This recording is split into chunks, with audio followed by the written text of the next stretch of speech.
So the tax rate right now is 0.471. It's going to 0.5 in this underlying bill. That's a 6% increase, not a 3, a 6% increase.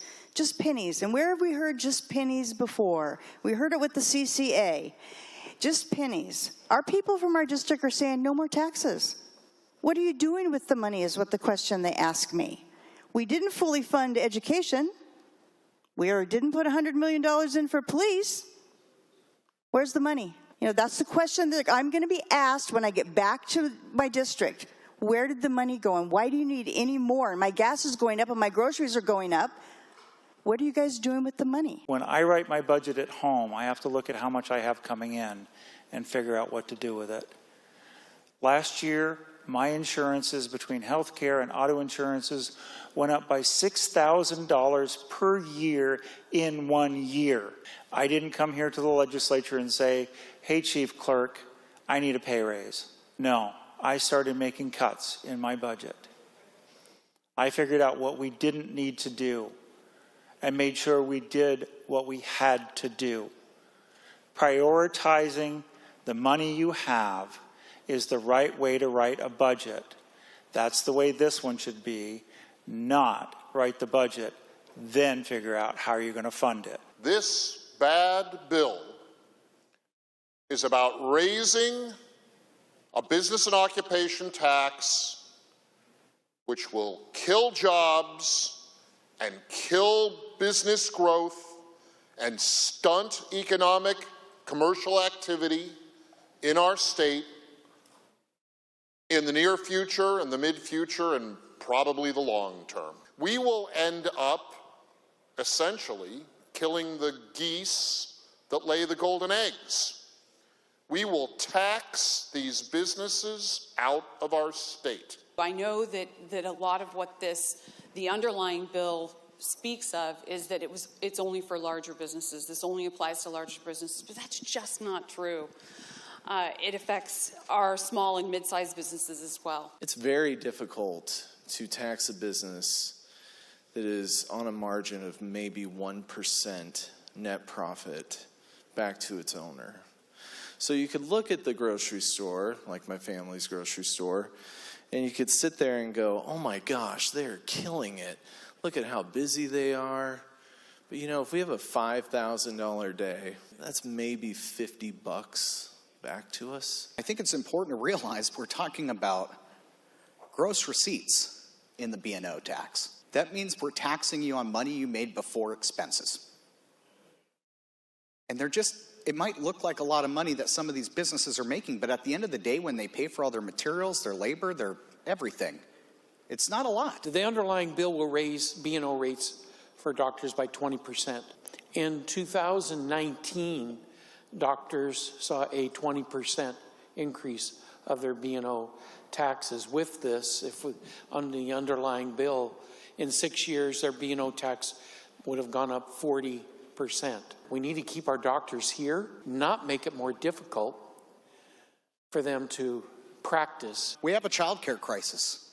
We have child care deserts all across the state of Washington. And much like we talk about in housing, where we talk about having housing supply, we also need child care supply. And you can't get that by having increased B&O rates. Spokane is an absolute dumpster fire for fentanyl right now. And that's tragic. They're begging for help. And in the underlying budget, we're going to raise taxes on substance abuse centers, but we couldn't provide a few shekels to Maddie's place for the substance addicted babies who are born addicted to meth and fentanyl and other drugs. I just don't understand that.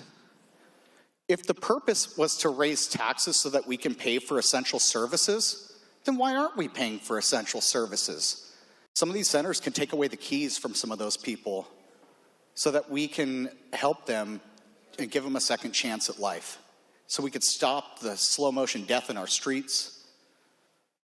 And if they have kids, God help us, Mr. Speaker, if they have kids, we can maybe save them too. The median cost to build a new home in Washington State is $695,000, Mr. Speaker. Over 80% of our residents can't even afford to buy a median price home in the state. of the cost to build a home in Washington State are regulatory burdens,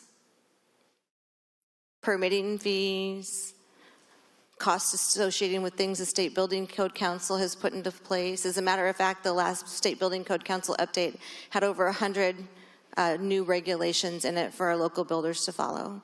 All of these things just keep increasing the cost to build a house in Washington State.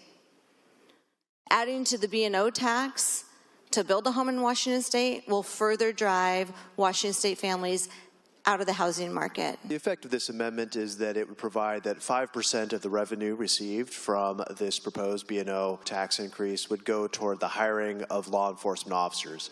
Now, Mr. Speaker, you and I have spoken before on the floor of this chamber about the crisis that we have in law enforcement here in the state of Washington. Unfortunately, all too often, response times are being delayed because of too few police officers. Unfortunately, Washington State ranks 51st in the country in terms of numbers of law enforcement officers per capita. And what that means is that we have an ongoing crisis of public safety. We heard testimony in committee. We're so far down in last place, it would take 1,370 officers just to get us tied for 50th. This amendment at least starts to chip away at the deficit that we have, the public safety deficit we have. Our crime rates are higher than most places. This amendment is critical to providing public safety and just chipping away at that public safety deficit. Mr. Speaker, this increase, call it a surcharge, to our B&O tax will not help our economy. It will not help the people of this state. Mr. Speaker, it is true that the people of this state are tired of taxes rising faster than the general economy does. And driving all of this is spending. Mr. Speaker, Milton Friedman said, if there's one thing you keep your eye on government spending, because government spending is the real tax. This bad policy is a diversion, Mr. Speaker. It's taking your eye off the one thing. Vote no on this diversion.